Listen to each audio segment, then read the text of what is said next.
Hi guys, today I'm going to be showing you all how to finish turn a bowl. The particular bowl that I'll be finishing off today is some soft maple, and I actually rough turned this in a video where I rough turned multiple bowls. I think I did over 10 of them in a week. That video is right somewhere around here. If you want to watch it, I'll put a link. And anyways, this one has been sitting and drying for quite a while now. I turned this in August 7th of 2015, last year. So I think it's pretty much dry now. Now let me just talk about this for a second. A lot of people will weigh them on a scale, and I used to do that and write down their weights on paper. That got to be a really tough job trying to save all those slips of paper and keep them organized. So I ended up just quitting that, and my rule of thumb is if a tree is fresh cut, let it sit for at least a year. If the wood is not fresh cut and has already been sitting for, let's say, a few months to a year, then just let it dry for a little over 6 months. And I have a ton of them down there, so they've all been sitting down there for quite a while drying, and I turn them once I think that the initial warping and moisture content has already left the wood. So anyways, let's do it.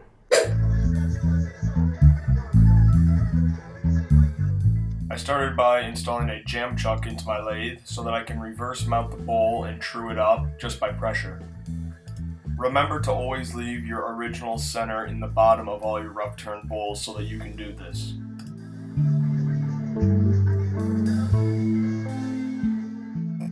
And then I trued up the shape a little bit with my 1/2-inch bowl gouge.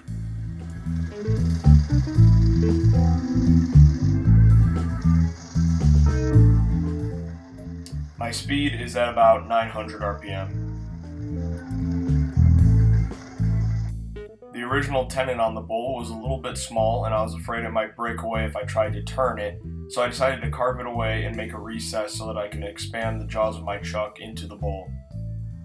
After that, I used John Jordan's shear scraping tool to make a finished cut on the bowl. And then I power sanded. I started at 150 grit, went through the grits up to 600.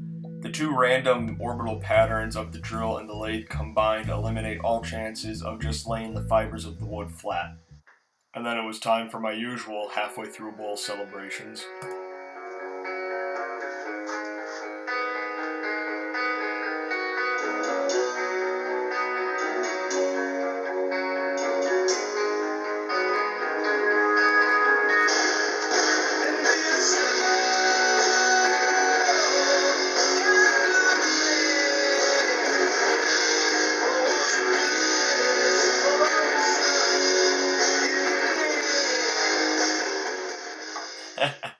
Alright, so then I took the Jamb chuck out and put the bowl into my chuck, expanding the jaws into that recess. Then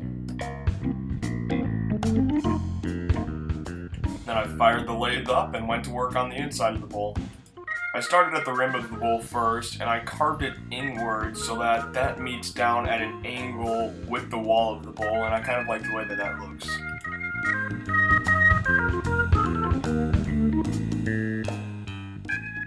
I only worked on one section of the bowl at a time, maybe an inch or two down, and I made sure it's perfectly even with my calipers before going down any deeper into the bowl.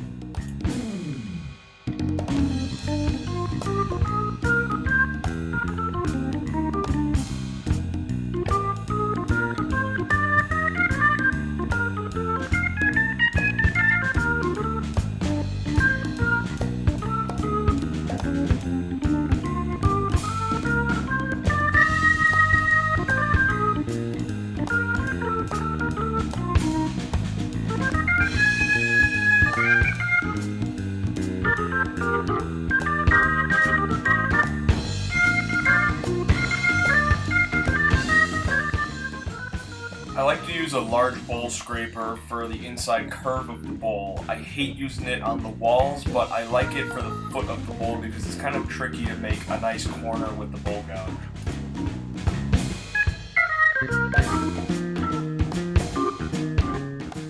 After that, I power sanded the inside with the drill and my roll-lock discs. I started at 150, used 240, 320, 400, and 600 to finish.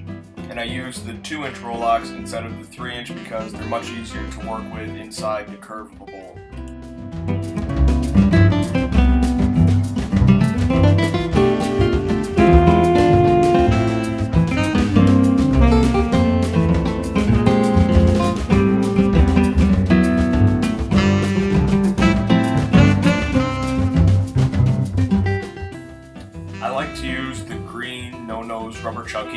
turn off the foot of a bowl, I've actually turned mine down to a different shape than it was originally to better fit the inside of a bowl. And remember, these can be mounted to your rubber chucky arbor, your live center, but I choose to use it in my scroll chuck.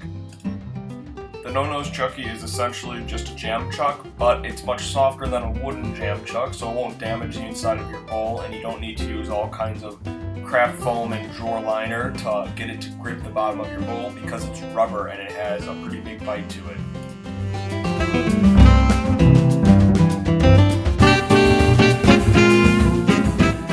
I also used my texturing tool to put a few spiral designs on the foot of the bowl.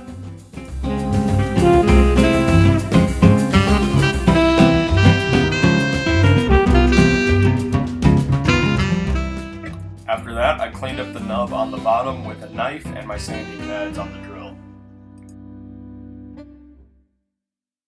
I finished with a few coats of spray lacquer, and I actually didn't like the way the satin looked, which was what I was spraying originally, so for my finish coat I used a high gloss lacquer. Believe it or not, this wood was actually found on the side of the road just in the suburbs. Somebody was just going to throw it away, and I managed to save a few pieces of it. But just look at how beautiful that grain is. Lots of spalting and curly figure in this piece. There's finished product, guys. I hope you all enjoyed watching the video. Post any questions or comments you have down below in the comment section. And I have an announcement to make. I just created my own website. I will put a link in the description to that. It is peterturnswood.weebly.com. So go check that out. I also posted another video today in case some of you guys are wondering what that was about. I posted a review on this here lamp.